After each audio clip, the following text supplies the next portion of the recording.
So welcome you all once more for this festival, Sundar Fest, right? So our first speaker is Professor K.B. Sinha from JNCSR.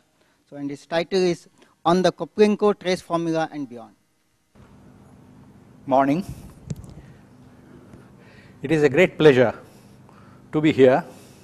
In fact, when Vijay wrote to me saying that such a thing is being planned, I think I must have been he wrote back saying that I have the fastest reply of acceptance. I had obviously no doubt that I would be present here on whichever day they plan to do it. So I'm once again very glad to be here. Sundar and I, our trajectories have intertwined in various times and places. Maybe we'll talk about it tomorrow afternoon. Okay, so today what I will talk about is something I've been working on with a student of mine, Arup Chattopadhyay, for the last year or so. And so let me begin. Now I am technologically somewhat challenged. All that fancy thing that you see is due to Arup, not due to me. So let me give the next slide, which is mostly to motivate. This is mine, yes, indeed. So this is a simple matter of matrices. So let A and B be two complex n by n symmetric matrices, and you define a sort of a map from the interval 0, 1 to a family of symmetric matrices constructed as A plus SB. So the map, so look at the eigenvalues of the symmetric matrix and its dependence on the parameter S.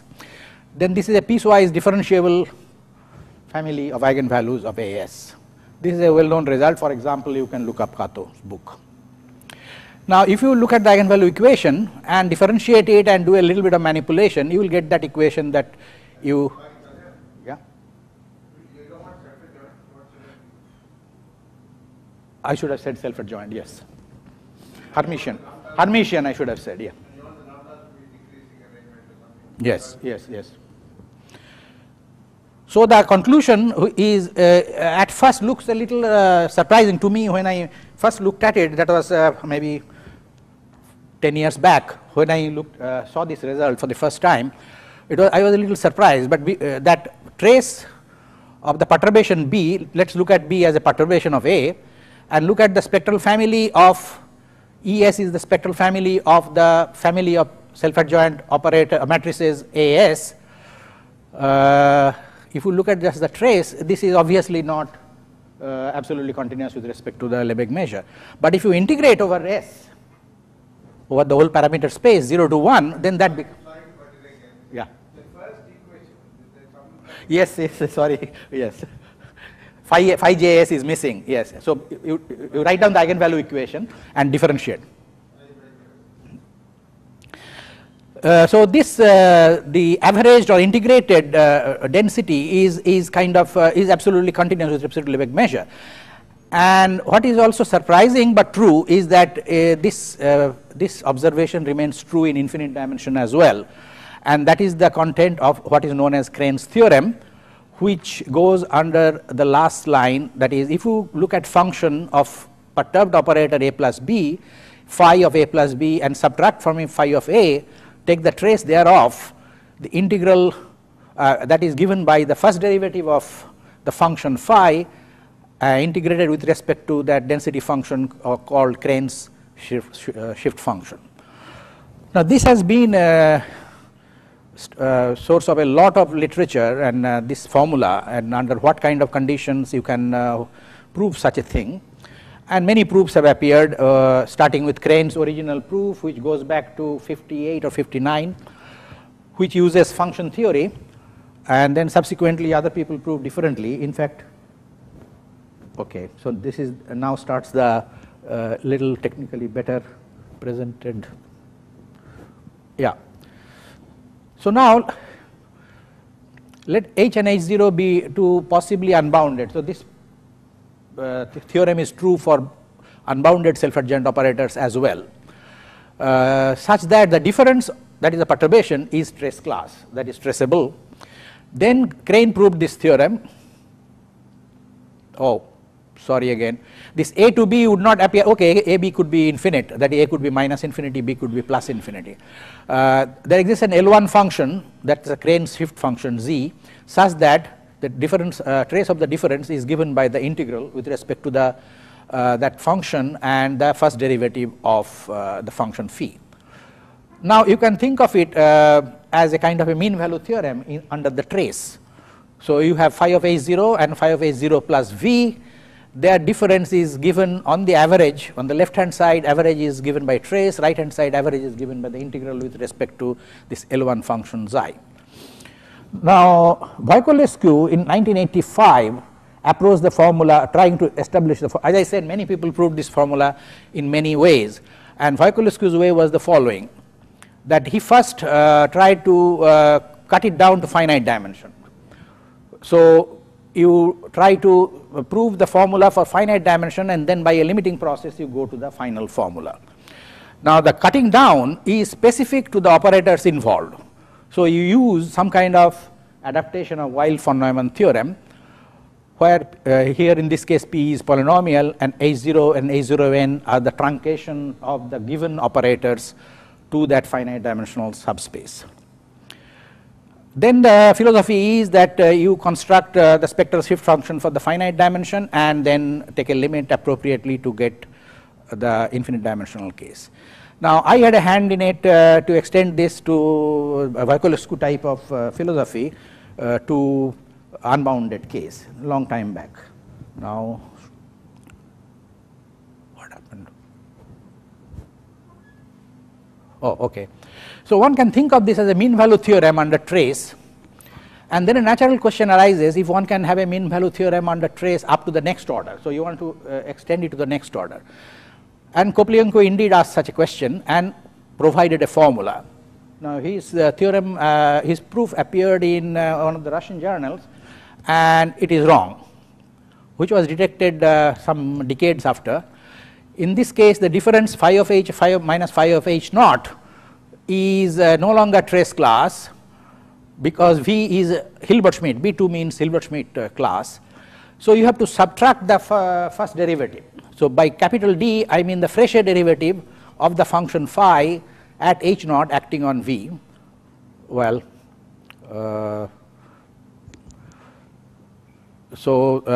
and then find a trace formula for the above difference. So it is the next order in a sense. Then Koplienko formula asserts that exists an unique L1 function such that you have the second order formula. So phi of h minus phi of h naught minus the Fresher derivative acting on V. This trace thereof is given by the second derivative of the function phi averaged over a certain L1 function. But he proved it for phi rational functions with poles of the real axis, for that class of function. This function is called Koplienko's function. Now this was proven long time back. I think in the 80s, Koplienko's formula was proven. But more recently, 2007, Gestesi and Simon, etc., et al. Took it up and gave an alternative proof for the bounded case. That is when h and h naught are bounded. Now we try to prove the formula by a method of finite dimensional approximation that we used for Crane's formula as well, and extend the same for the unbounded case where h naught is unbounded. But the difference remains in Hilbert-Schmidt class, and the functions are much larger class of functions, for which this formula we managed to prove. Now of course this is an unending question. You can go on asking how about the second order, etc., and third order and so on. I will have something to say in the end on that.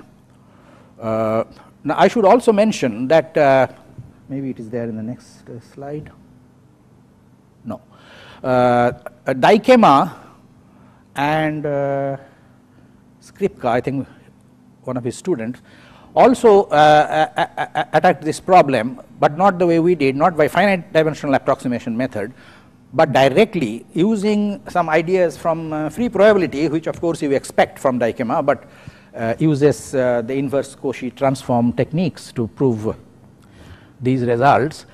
But the real challenge is to prove, you see, to get a measure is relatively easy. That is, instead of eta lambda d lambda, but some measure mu d lambda is not that difficult. But to show that that measure is absolutely continuous is the really hard part of the whole analysis.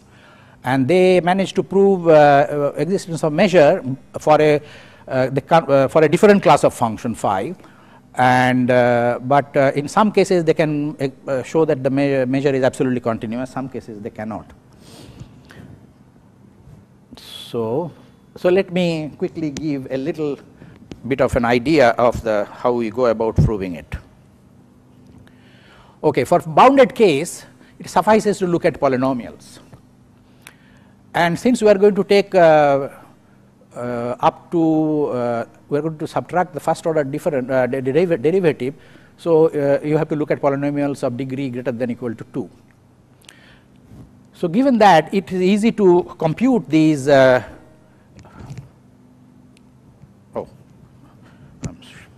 pressing it the wrong way.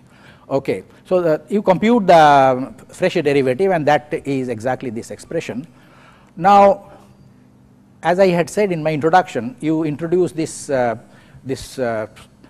map from the interval 0, 1 to the family of self-adjoint operators given by H sub s, and you try to find the derivative with respect to the parameter, and that has very similar expression to the fresh derivative, because this is actually the Gateau derivative in the direction of v, whereas this is the fresh derivative. So it is not surprising that they look similar. There exists then the statement is that there exists a non-negative L1 function eta such that this formula holds. Now,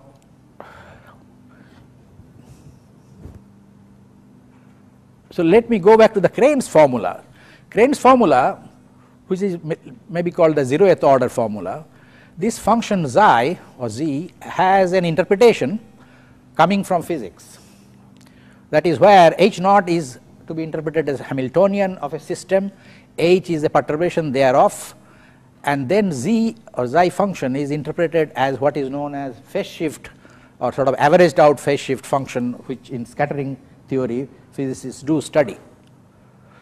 Now, in this case, Koplienko case, this is the Koplienko formula in this context. So let us look at the polynomial expression. This eta is a non-negative, unique non-negative L1 function. The non-negativity is a little bit of a surprise, and I do not think any interpretation exists, that at least I do not know of any interpretation of this function eta, unlike the Crane's function. So this is a statement of the theorem for bounded operator H naught. Okay, this part of the statement is finite dimension. We do not need to do everything in infinite dimension. So finite dimension, you have even a formula for eta, expression for eta, precisely so. Again, you notice there is an averaging with respect to trace as well as the integral in ds. Just as Crane's case, to remind you again, wrong arrow here.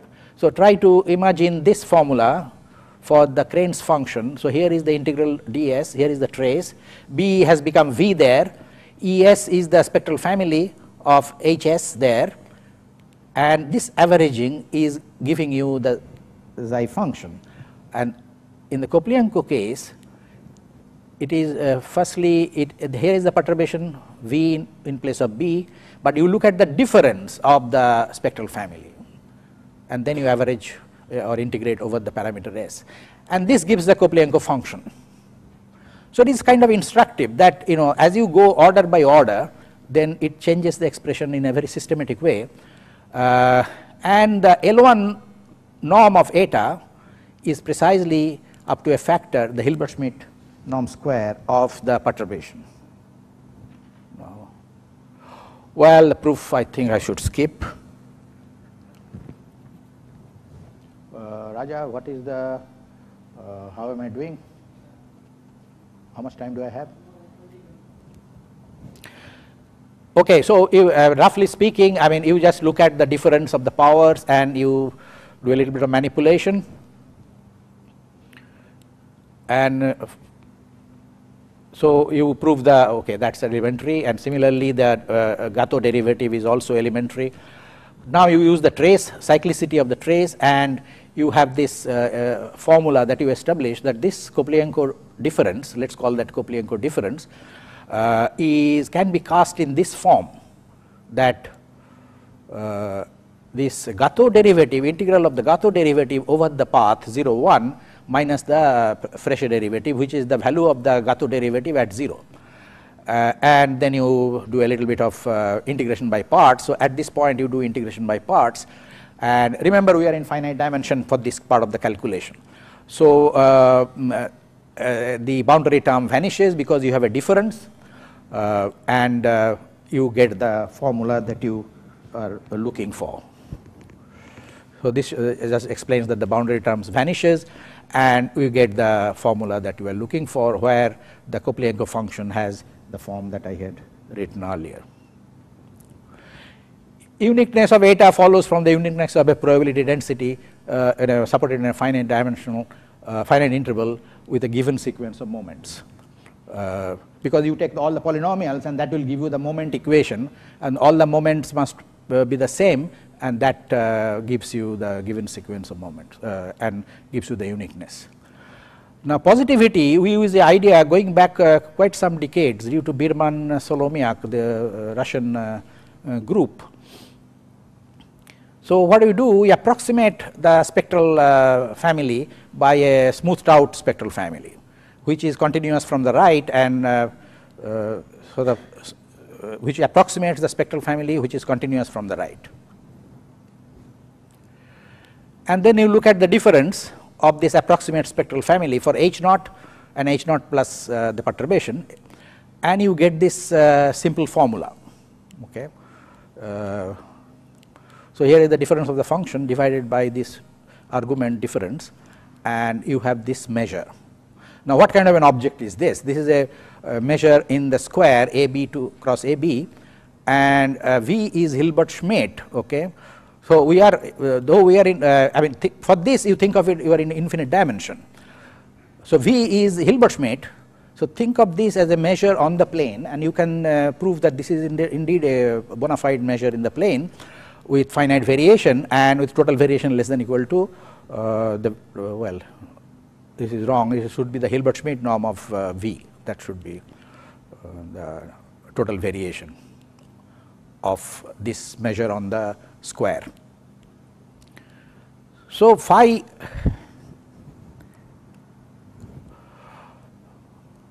so this is the measure, we have just given it a name, and this therefore I hit it with V on the left hand side and take a trace. Then I get this quadratic form of so this gives a numerical measure of finite variation, and then this is non-negative because this is non-negative, and this is negative because it is a decreasing function. So the difference quotient is negative, and here there is a minus sign, thereby proving this positivity of this expression for approximate spectral families. Well, this is since, not science. So therefore, since these converge strongly to the spectral families respectively, as epsilon goes to 0, epsilon is the approximation parameter, and the spectral family is right continuous in our definition, it follows that the object of our interest is non-negative. Therefore, eta is non-negative because eta is an integral of those expressions, that this, it is an integral over S of this expression, and the total L1 integral of eta, L1 norm of eta is, since eta is non-negative, can be easily evaluated by taking square of the polynomial as lambda square, and you evaluate it, it gives you exactly what has been mentioned before. So total L1 norm is related to the Hilbert-Schmidt norm of. Now the approximation part, how do we come from the infinite dimension to finite dimension, and that is an adaptation of Weil von Neumann. So the statement is, this I won't prove. So A is a given self-adjoint operator in an this is infinite dimensional Hilbert space now. let Fj be a set of normalized vectors in H and epsilon is a given positive number. This is a finite family J from 1 to L. Then for A is fixed, Fj's are fixed and epsilon is fixed. For these three fixed things, there exists a finite rank projection P such that 1 minus P Fj norm less than epsilon, and furthermore that is P perp A P is Hilbert-Schmidt, and Hilbert-Schmidt norm can be made less than this epsilon. I mean, that is how the P has been chosen. And furthermore, the exponential instead of, I think this is about to die, is also can be estimated similarly uniformly in T for T in a compact. So, this I will not prove, essentially adapting Weil von Neumann's proof. Von Neumann's proof of Weil's theorem. So now we go back to our problem. H and H naught be two given self-adjoint operators such that the difference is Hilbert-Schmidt in infinite dimension. That given, so what we do is essentially look at the canonical form of V and then chop it off at L suitably such that L is chosen by this. Given epsilon, L is chosen so that the truncation is within epsilon distance in the Hilbert-Schmidt norm. So, so we reformulate by that there is a sequence of Pn such that we have these things converging to 0, but one should be cautious that it does not mean that Pn converges to identity as strongly to identity. Okay. Pn is a sequence which looks like going to identity, but not on arbitrary things. It is manufactured for the given operator H naught and for the given for the given operator H naught and V. Okay. Okay, now this I will skip. So what you do is that, okay, so this is just the statement of the final theorem. So let me give just an idea. So first is that the Weil von Neumann type of truncation which I described gives me a Pn such that this trace can be computed by computing the truncated trace and taking limit thereafter. For truncated trace is a finite dimensional problem, so I know there exists a sequence eta n of non-negative L1 functions such that for this the formula holds, and in fact we have an explicit expression as I had written earlier. But these are all finite dimensional truncation of the original operator. So what we are left with is to show that eta n forms an L1 Cauchy sequence. But you can to prove it directly is almost impossible. So what you prove is looking at it in the dual. So you take an arbitrary function f in a bounded function over the interval, this is the bounded case, and look at these integrals and want to show this goes to 0 uniformly in the L infinity norm of f. Okay. That is what you do. It is a bit of a calculation, but it works. Now when you want to go to the unbounded operator, if H and H naught are not bounded, that means your interval becomes infinite, then you have to switch over to the unitary group instead of polynomials of the operators involved, and exactly similar kind of thing can be done for exponentials of unbounded operators H naught and H. The philosophy is identical, and you have to just carry through the computations and you indeed get that similar kind of proof, except only thing you have to pay attention is that when doing this proof f is L infinity, and what we do is that the integration by parts that we did has to be undone. That means you have to look at the integral of f. When f is over a bounded interval, it is a bounded function over a bounded interval, the integral of f is also bounded. But when it is a integral of a bounded function over an infinite interval, the integral ceases to be bounded. So that creates a little bit of a problem, but can be handled. So the theorem is, final theorem is H and H naught are two self-adjoint operator in infinite dimension. notice they are not necessarily bounded, I do not say they are bounded, such that the difference is Hilbert-Schmidt, and let us say phi is in Schwarz class, then this difference, Koplienko difference, let us call that, is trace class. Furthermore, the trace is given by the Koplienko formula, where eta is a unique non-negative L1 function with that L1 value. Now, you do not anymore have an expression for eta, all you know there exists a unique L1 function. And furthermore, as a remark, you can say that this formula can be extended, you do not really need a Schwarz class function, any function which can be given this form, where nu is a complex measure and it can have a linear term additionally given so that it is kind of a transform of a certain any complex measure, then for such class of phi also you have such a formula. Only problem is the left hand side may not be interpretable as an operator. So that is a word of caution, because this integral, if you think for a minute, is essentially effectively quadratic. If it is quadratic in lambda, then the operators will be quadratic, h square and h naught square here. So even if V is bounded, it is Hilbert-Schmidt in fact, so the domains of h naught and h will be the same, but domain of h naught square and h square can be a little complicated. So domain of phi of h and phi of h naught may not have enough good intersection. So as whenever the left hand side is defined as an operator, then this formula holds. That should be the statement for the unbounded case. Now, okay, so I am doing pretty well. Now back to my technology. This is the part beyond. So what one can do beyond what I have said so far? One can do the following, go to the next order as I had said. No names are associated with this formula. So this is for the bounded case. So again I am sorry that I am changing notations.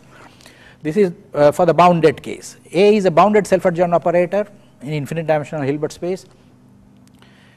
V is now notice the Schatten class is changing with each order. The Schatten class changes by 1. This is B3, the third Schatten class, and self-adjoint. Then there exists a bounded measurable function, and the class of the function is also changing, such that you have I think this is dead. You have this formula where you have notice I have subtracted the second derivative, second fresh derivative as a quadratic bilinear form on V. Okay, so that's the second order derivative. Then this is a polynomial function. This is the third derivative here, and you have this function kappa, and the integral of kappa is not anymore non-negative. I mean we can't. There is no definite sign to it, unlike the Koplienko case, and this will be up to a factor trace of the V cube. The step here is are the same as Koplienko formula, but much more complicated. The hardest part is to derive the formula in finite dimension. Such an object in finite dimension, you can compute everything, but how to put it in the form that shows in the right hand side is a bit of a challenge. And we have only very recently been able to find some kind of an expression which is given there. Now I have to explain what are these V1 E tau, well E tau and Hs are the same, except that notice here there is a double integral now with respect to the parameter. It is an iterated integral in the lower part of the simplex, integral 0 to s and integral ds 0 to 1. So you are in the square, you are integrating in the lower part of the square below the diagonal. So what is V1 and V2? Okay, so with respect to the Hilbert-Schmidt inner product in the space of matrices MNC, the canonical decomposition of V you take as V1 direct sum V2, or V1 tau direct sum V2 tau with respect to the parameter tau. So when tau is 0, we call it V1 V2. So V1 is coming from the commutant of A. A is the given operator we start with, and V is the perturbation, and V2 is in the range of this commutator. That is, V2 can be written as a commutator y for some y. And similarly, V1 tau is just the commutant of a tau, and V2 tau can be written as a commutator of a tau with some y.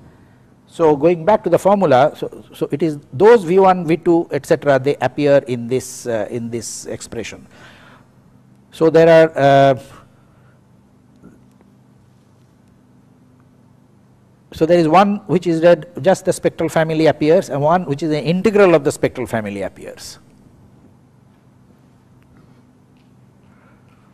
So that is we have not yet completed this program for this part. That is, we have not yet achieved the limiting process. That is still to be done. Now, next thing that one can do, and this is a bigger challenge, that is more than one variable. So here von Neumann-Weil theorem, which we had used to truncate the problem to finite dimension, we look at the Berg's modification of von Neumann-Weil, and we modify it as follows. So this is a theorem we have been able to prove for n tuples, commuting n tuples. So A1 into An, Bn commuting self-adjoint operators in infinite dimensional Hilbert space. Then there exists, now in this case there exists a sequence of Pn of finite rank projections increasing to identity. So this is really the strong converging sequence of projections now, such that the commutator of each of them with this projection in the P norm goes to 0 as n goes to infinity for each j, but the problem is the P, the certain class, certain norm has to be greater than the number n. So for example, if I had 2, which is the next thing that one would like to work with, it becomes greater than 2, it just misses 2, P greater than 2, and that does give rise to certain difficulties. Now, and such things, this kind of expression 1 minus Pn Ag Pn, that is Pn perp A Pn, occurs frequently in all the calculations that have preceded, that in the reduction of the problem to finite dimension. And here also this and this are the same, essentially same.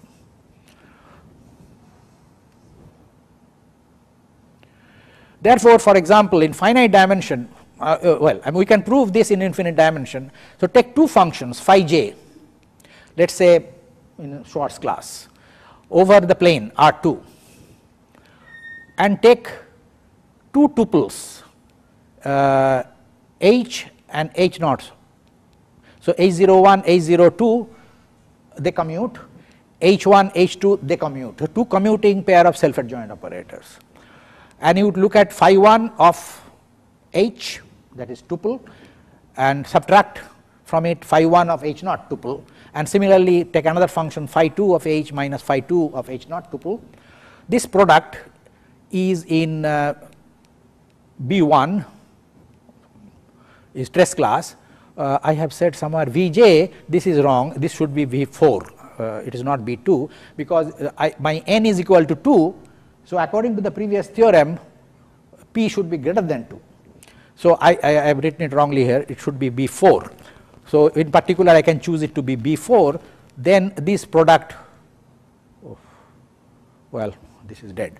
So this product is going to be in B1, and so at least we are able to prove that there is a finite dimensional truncation of this problem, provided we take a product of differences, not one difference like the previous single variable theorems. So now that this is trace class, one can look at the trace of this product and try to see how the formula looks like, and here geometry is expected to play a role because you are no more in one dimension. So question is, we are not yet able to derive a formula of geometric significance, and we are looking for, we have a formula, but that formula does not have obviously any geometric feature that we can find. So this is where we are, and I will stop here, and thank you for listening, and happy birthday Sundar. 4 times, so we have a lot of time. She's asking for reference. Okay, sorry, the references are here, yeah. Well, these are not all the references, just some selective references. Any question? You mentioned Berg, B-E-R-G. So there is was it for normal operators, right? Divide over normal operators, right? No, his statement was slightly different. No, it is for n tuples. For n tuples, of, for if it is tuple, then it is a normal operator, okay, statement. No, I thought that's what you proved. I thought you proved for normal operators. Yeah, but it can be extended to n commuting tuples without too much effort. But his statement was different. His statement was that if you are given n tuple of commuting self-adjoints, then you can find a diagonal operator, that is, a diagonal operator such that the difference is in operator norm is compact, and the operator norm can be made arbitrarily small, less than epsilon, given epsilon. Here we are looking at the Schatten class also. We are a little bit more finer, that's all. But the Schatten class cannot be got down to 1. So far we are not able to bring it down below n. I mean, it has to be greater than n. Our estimates are not strong enough for some, I don't know, we are not able to improve it. Any other question? I have one thing. What, you have some connection with these Horn's inequalities and these things? Which inequality? Horn's inequalities and this. I am not that knowledgeable about the Horn's inequality, I must admit, but I don't see any connection immediately. I would be expecting for the 2 variable, for example, I would be expecting a formula which gives me on the right hand side some kind of a Stokes expression, Stokes integral with respect to the 2 functions phi 1 and phi 2. So you will have a d phi 1 wedge d phi 2 with some function of 2 variables, that this will be now a function of 2 variables instead of a function of 1 variable. But I cannot yet cast it in the Stokes form.